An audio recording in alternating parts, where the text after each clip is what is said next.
इस कार्यक्रम के पुण्यार्चक हैं श्री कंवर लाल जी, महावीर प्रसाद जी पाटनी, आर के ग्रुप, मदनगंज, किशनगढ़, राजस्थान।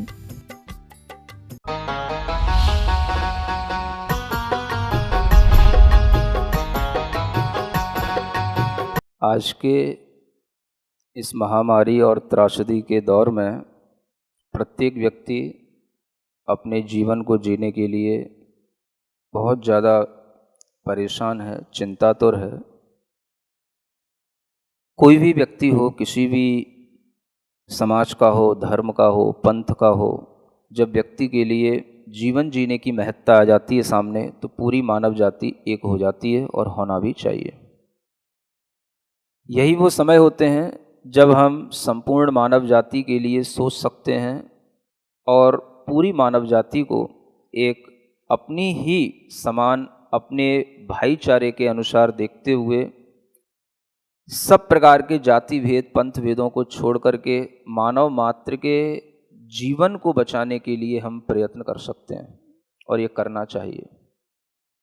आचार्यों ने कहा है, श्रावक का, गृहस्थ का, जो भी हाउस होल्डर्स होते हैं, उन सब का जो सबसे पहली ड्यूटी है वो है दया दत्ती। दया दत्ती माने हम सबके लिए दया का, रक्षा का भाव रखें, सबकी रक्षा हो। और इस तरह के भाव अगर हमारे अंदर जीवित रहते हैं तो ही हमारे भीतर कोई धर्म जीवित है, ऐसा समझना, क्योंकि ये सभी पंथों ने माना है दया धर्म का मूल है। तुलसीदास ने भी कहा। तो सभी धर्म इस बात को स्वीकार करते हैं कि हमें दया रखना चाहिए, हमें सेवा करना चाहिए, दया के माध्यम से, अपनी सेवा के माध्यम से दूसरों की रक्षा करने के लिए प्रयत्नशील रहना चाहिए। आज जब हम देखते हैं सबसे ज़्यादा मनुष्य जाति पर, मनुष्य के लिए जो एक आपत्ति आई है, उसमें भी आप सभी लोगों को, खास तौर से जैन समाज के लोगों को भी विशेष रूप से अपने अंदर सेवा का भाव रखना चाहिए।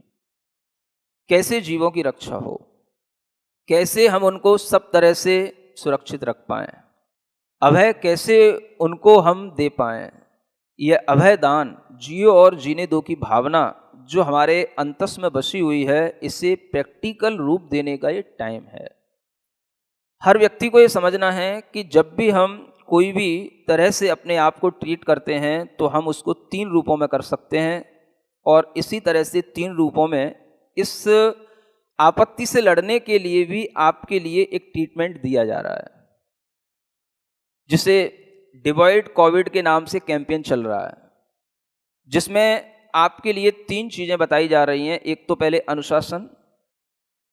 अनुशासन अर्थात आपको जो कुछ भी गवर्नमेंट रूल्स बताती है उसको फॉलो करना, आपको सोशल डिस्टेंसिंग मेंटेन करना, मास्क लगाना, बार बार अपने हाथ धोना, बाहर नहीं निकलना, आवश्यक कामों से ही निकलना, इत्यादि जो भी आपको रूल्स बताए जाते हैं उसको फॉलो करना। ये भी अपने आप में एक डिसिप्लिन है, ये भी ड्यूटी है, ये भी हमारा एक धर्म है। ये पहला अनुशासन हो गया। दूसरा, जब हमको ये सब करते हुए भी बीमारी आती है तो हमें बीमारी से बचने के लिए औषधि ली जाती हैं। इसका प्रयोग हमेशा से ऋषियों मुनियों ने करना बताया है। आयुर्वेद शास्त्र के माध्यम से चिकित्साएं हमेशा से होती रही हैं। तो औषधि के माध्यम से, अब वो औषधि किसी भी तरह की हो, औषधि के माध्यम से आपको चिकित्सा लेना, ये भी आपने कर लिया, ये औषधि के रूप में दूसरा फैक्टर है।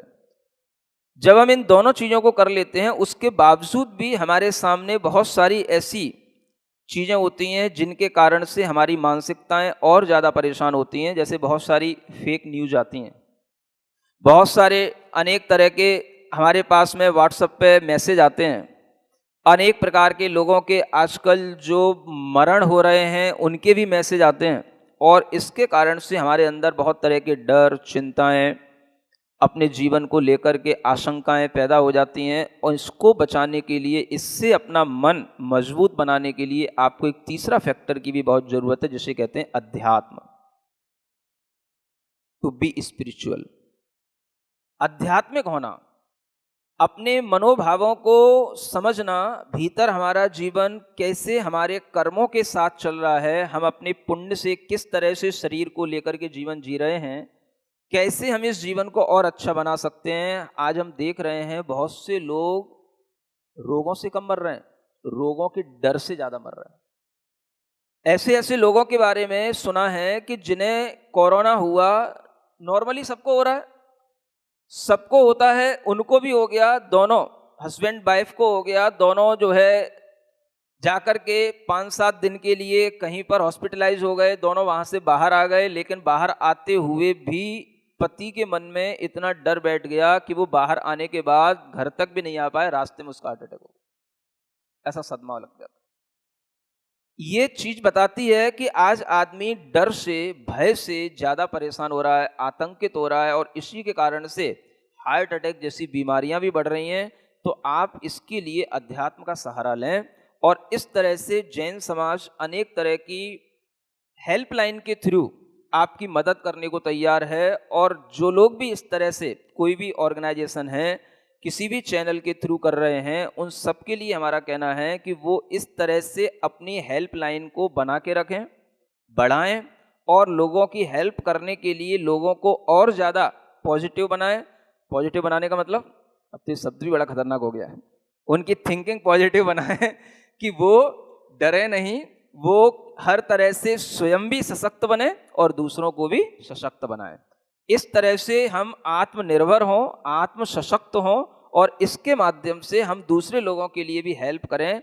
ये डरने का समय नहीं है, ये डर से ऊपर उठने का समय है। इस समय पर अगर हम डर करके, स्वार्थी बन करके, केवल अपने लिए ही सिर्फ हम जीने की भावना रख करके बैठेंगे, तो हमारा धर्म कहीं से कहीं तक नहीं रहेगा। हमें अभय दान देने के लिए जिस भी तरीके से, सुरक्षित तरीके से जो चीज़ें संभव हैं, उन्हें हमें करना चाहिए। प्रॉपर गाइडलाइंस देनी चाहिए। जो लोग जिस तरह की हेल्प चाहते हैं, चाहे वो मेडिसिन की हेल्प हो, ऑक्सीजन की हो, किसी भी तरीके की डॉक्टर्स की रिपोर्ट हो, उनके बारे में भी उन्हें कोई कंसल्टेंसी कुछ करना है, इस तरीके की हेल्पलाइंस हमारे पास में होनी चाहिए। और जो लोग इस तरह की ऑर्गेनाइज बना करके इसका ऑर्गेनाइजेशन कर रहे हैं, उन सबके लिए मेरा कहना है कि वो इसमें अध्यात्म जरूर जोड़ें, ताकि व्यक्ति भीतर से सशक्त बने।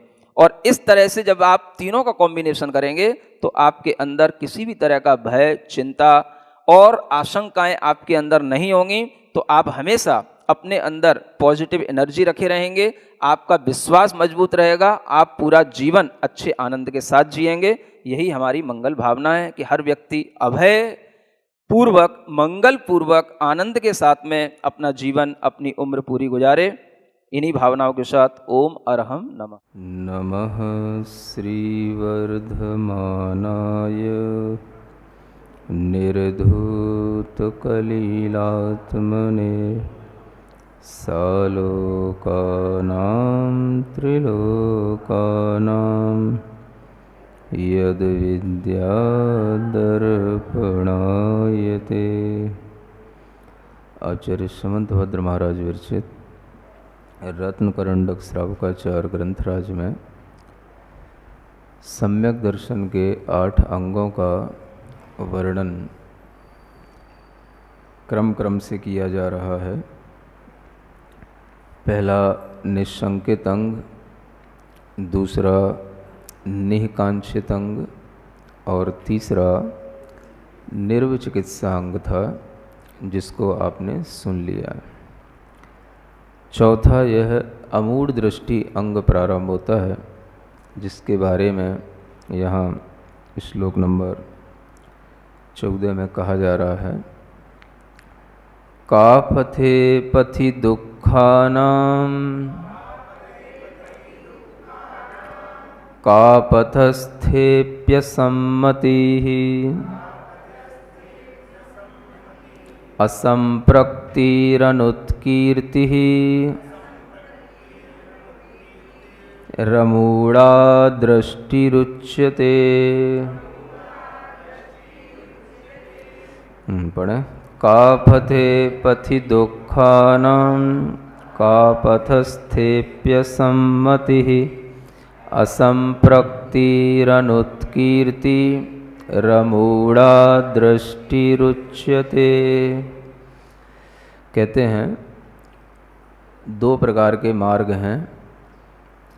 एक सन्मार्ग कहता है और एक दुर्मार्ग कहलाता है।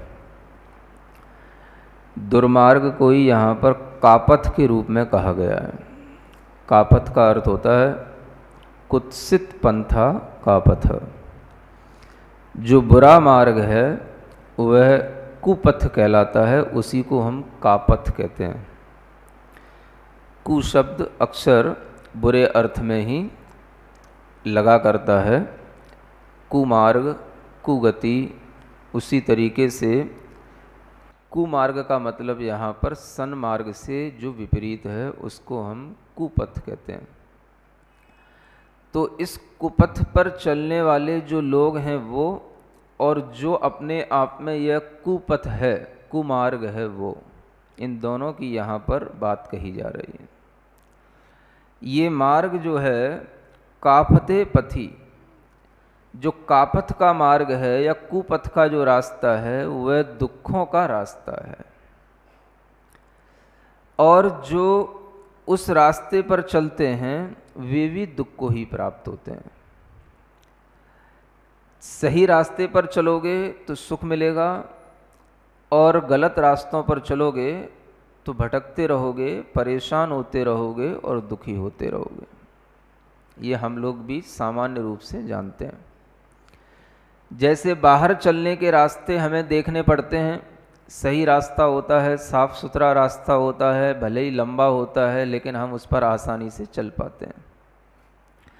और जो रास्ता ज़्यादा परेशान पैदा करने वाला होता है, ज़्यादा झाड़ी झंकार कांटों कीचड़ों से भरा होता है, उस पर चलते हुए हमें दुख ही मिलता है। तो आचार्य कहते हैं कि जो सन्मार्ग के विपरीत कोई भी मार्ग है तो वह हमें वस्तुतः दुख ही देने वाला है।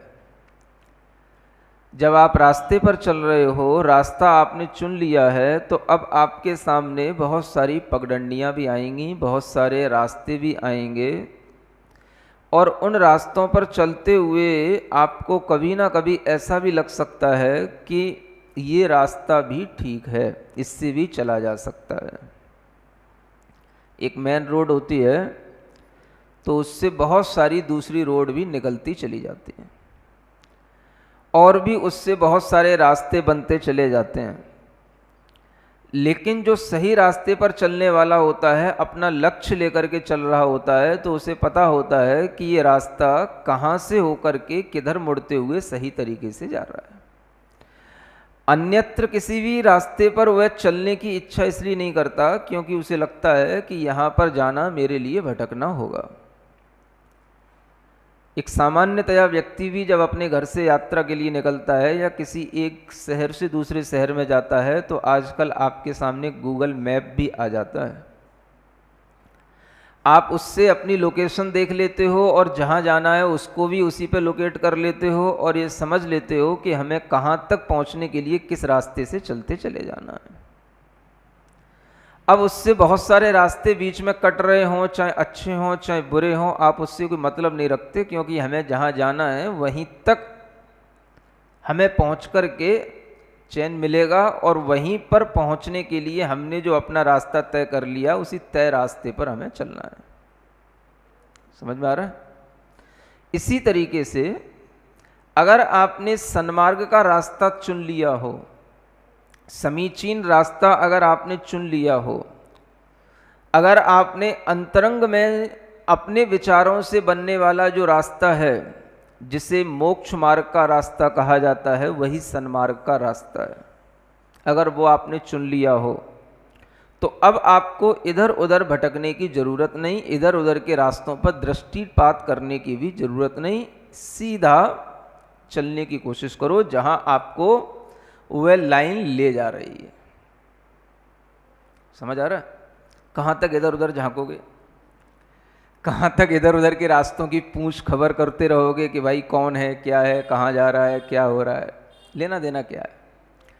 अगर आपको सीधा यहाँ से दिल्ली जाना है तो फिर दिल्ली का जो रास्ता सीधा है, आप उस सीधे रास्ते पर चलो। रास्ते में बहुत सारे रास्ते गुजरेंगे, जिन्हें जहाँ जाना होगा चले जाएंगे, हमें तो सीधा जाना है तो सीधा ही जाना है। इसी तरीके से भीतर का भी रास्ता होता है जो हमारे विचारों से बनता है, हमारी श्रद्धा से बनता है, जिसे मोक्ष का मार्ग कहते हैं। उसको भी हमने रास्ता कहा है। समझ आ रहा है? द पाथ टू लिबरेशन, जो हमें मोक्ष की ओर ले जाए, वह मार्ग, वह रास्ता भी एक रास्ता ही है, और उस पर भी हमें चलना ही होता है। इधर हम पैरों से चलते हैं, उधर हम अपने विचारों से चलते हैं, अपनी ज्ञान से, अपनी श्रद्धा से चलते हैं। समझ आ रहा है? इधर भी हम चल रहे होते हैं, उधर भी चल रहे होते हैं, और वस्तुतः देखा जाए हम जिधर भी चलते हैं उधर अपने विचार और ज्ञान से ही ज़्यादा चलते हैं। कहने में आता है कि हम पैरों से चल के या ड्राइव करके वहाँ तक पहुँच गए, लेकिन वस्तुतः जब तक हम अपना ज्ञान और अपना विश्वास उस डायरेक्शन में नहीं लगाएंगे तब तक हम वहाँ भी नहीं पहुँच पाएंगे। तो एक बाहर का रास्ता है, एक भीतर का रास्ता है। रास्ते पर चलने का और रास्ते की तरह चलने का जो उदाहरण है वो सामान्य है। रास्ते पर भी चलने के लिए आपको जिस तरह से अपनी मानसिकता बनानी होती है, वैसे ही भीतर के मोक्ष मार्ग पर चलने के लिए भी अपने को मानसिकता बनानी होती है। भीतर का मार्ग, इनसाइड पाथ, और वह पाथ ऐसा है जो केवल आपकी श्रद्धा और आपके ज्ञान से ही निर्मित होगा। आप अपने ही अंदर उसे बनाएंगे, खुद ही उस पर स्टेप रखेंगे, खुद ही उस रास्ते पर आने वाले जो कोई भी व्यवधान है उनको दूर करते जाएंगे और खुद ही उस पर आगे बढ़ते चले जाएंगे। दूसरा आपको देख ले तो ठीक, न देख ले तो भी आपको चलना है, माने चलना है। क्या सुन रहे हो? हमारी आदत तो सबसे ज़्यादा ये बिगड़ी हुई है कि हम कोई भी काम करते हैं तो बहुत ज़्यादा हम एक्सपोजिशन ज़्यादा करते हैं। समझ आ रहा है? कि हमें दिखाना है कि हम इस रास्ते पर चल रहे हैं, हम इस गाड़ी में चल रहे हैं, हमने इतना बड़ा जो है मार्ग चुन लिया है। दिखाते दिखाते तुम कहाँ तक पहुँच पाओगे? रास्ते पर चलने वाला अगर रास्तों पर ये भाव रखे कि मेरी गाड़ी को लोग देखें या मुझे लोग देखें, तो क्या वो अपने गंतव्य तक सही समय पर पहुँच पाएगा? कि दिखाते ही रह जाएगा वो तो। समझ आ रहा है?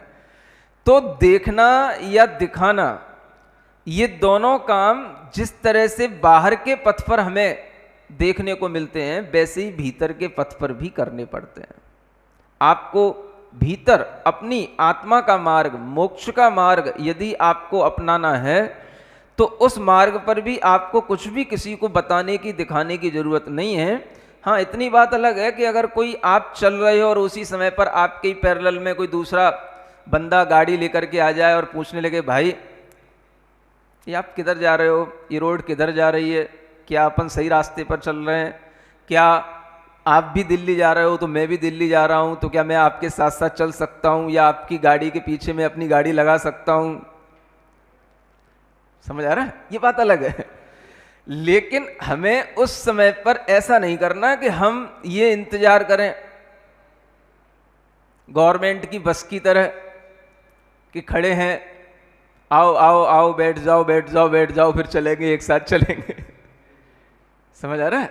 ऐसा इंतजार नहीं करना पड़ता। अगर हमें रास्ता मिल गया है और हमारे पास तैयारी है चलने की, तो रेडी हो जाओ और चलना शुरू कर दो। जब चलना शुरू कर दोगे तो तुमको देख करके कोई दो चार तुम्हारे पीछे लग जाए तो कोई बात नहीं, और दो चार तुमसे रास्ता मांग भी लें तो बता भी देना तो कोई बात नहीं, लेकिन किसी का वेट नहीं करना। समझ आ रहा है? हाँ, the life is too short to wait. जीवन इतना छोटा है कि हम उसमें किसी का इंतजार नहीं कर सकते। समझ आ रहा है? तो हमें जैसे ही मिल गया रास्ता तो हम चलना शुरू कर देते हैं और कर देना चाहिए। इसीलिए हर कोई अपनी अपनी प्राइवेट गाड़ी खरीदता है कि भाई कौन बस का इंतजार करे, वो खड़ा है तो खड़ा ही बस स्टॉप पे। समझ आ रहा है? फिर अगले स्टॉपेज पे जाके फिर खड़ा हो जाएगा, फिर 15 मिनट लगा लेगा, अपन फिर चिल्लाते रहेंगे, भाई चला चला चला, आगे बढ़ा आगे बढ़ा। वो कहेगा 2 सवारी और आ रही, 1 सवारी और आ रही। तो ऐसी यात्रा में दिक्कत ही जाती है। समझ में आ रहा है? इसलिए जो यात्रा हमें सीधी सीधी गंतव्य तक पहुंचा दे और सीधी हमारे लिए किसी भी प्रकार की उसमें डिपेंडेंसी न हो, वो यात्रा ज़्यादा अच्छी होती है। और मोक्ष मार्ग की यात्रा भी इसी तरीके की है, अकेले की ही होती है। समझ आ रहा है? ऐसा नहीं है कि पिता बेटा से कहे बेटा जब तू चलेगा तो ही मैं चलूंगा, या बेटा पिता से कहे जब तू चलेगा इस रास्ते में तभी मैं चलूंगा। समझ आ रहा है? पत्नी पति से कहे या पति पत्नी से कहे, ऐसा भी नहीं होता है। जिसे चलना होता है वो चलता है, और उस चलते हुए को देख करके दूसरा अगर चलना चाहे तो चल लेता है, नहीं चलना चाहे तो नहीं चलेगा। आप क्या कर सकते हैं? उसे ये भी दिख रहा है कि पति और पत्नी का संबंध तो केवल एक जन्म का है, और हम जिस रास्ते पर चलने चले जा रहे हैं या जिस रास्ते पर जाना चाहते हैं वहां तो हमारे लिए बिल्कुल ही अलग रास्ते हैं। और एक जन्म के इस संबंध से हमारा होना जाना क्या है? हमें तो जिस रास्ते पर जाना है वहां तो अब कोई संबंध किसी से रखना ही नहीं है। समझ आ रहा है? संबंधों से रहित अपने आप में अकेला होने का जो एक मार्ग है, इस मार्ग पर जब हम चल रहे हैं तो अब हम इन छोटे मोटे संबंधों के चक्कर में इतनी बड़ी यात्रा को हम जो है छोड़ नहीं सकते हैं। ऐसा विचार जब आता है तभी वो यात्री उस यात्रा पर निकल पाता है। इसलिए इस यात्रा पर कोई किसी का साथी नहीं होता है, ये यात्रा अकेले की होती है। समझ आ रहा है? भले ही आपको कई लोग एक साथ इस यात्रा पर चलते हुए दिखाई देंगे, लेकिन वे सब चल रहे हैं अकेले अकेले ही, अपने अपने में ही चल रहे हैं। क्या सुन रहे हो? आचार्य महाराज हैं, उनका बहुत बड़ा संघ है। मान लो बहुत सारे मुनि महाराज हैं, आपको दिखेगा ये सब 40 महाराज 20 महाराज एक साथ रह रहे हैं, एक साथ चल रहे हैं। एक साथ कुछ नहीं चल रहे हैं, वो सिर्फ जो है कहने को एक साथ चल रहे हैं, लेकिन वो चल तो सब इंडिविजुअल अपना अलग अलग चल रहे हैं। समझ आ रहा? जैसे आपकी गाड़ी है और उसी रोड पर 10 और गाड़ियां चल रही हैं, तो सब गाड़ियां साथ साथ चल रही हैं, तो कहने को है गाड़ी तो अपनी अपनी हर कोई ड्राइव कर रहा है और अपनी अपनी योग्यता के अनुसार ही वो गाड़ी चलेगी। समझ आ रहा? इसलिए जब इस सन्मार्ग के रास्ते पर चलो तो एक बात ध्यान रखने ला कि मोक्ष मार्ग अकेले का ही होता है। क्या कहा? ज्ञानी समझ आ रहा? ज्ञानी मोक्ष मार्ग अकेले का ही होता है। समझ आ रहा? अगर हम अकेले ही मोक्ष मार्ग पर चलने की इच्छा करेंगे तो ही कहीं चल पाएंगे। समझ आ रहा? और तभी दूसरा भी चल पाएगा। और अगर हम दूसरे के साथ कोई किसी भी तरीके की बॉन्डिंग बना करके चलेंगे तो वो बड़ा मुश्किल होगा। सुन रहे हो? ये बात अलग है कि हम यात्रा करना एक साथ प्रारंभ कर सकते हैं,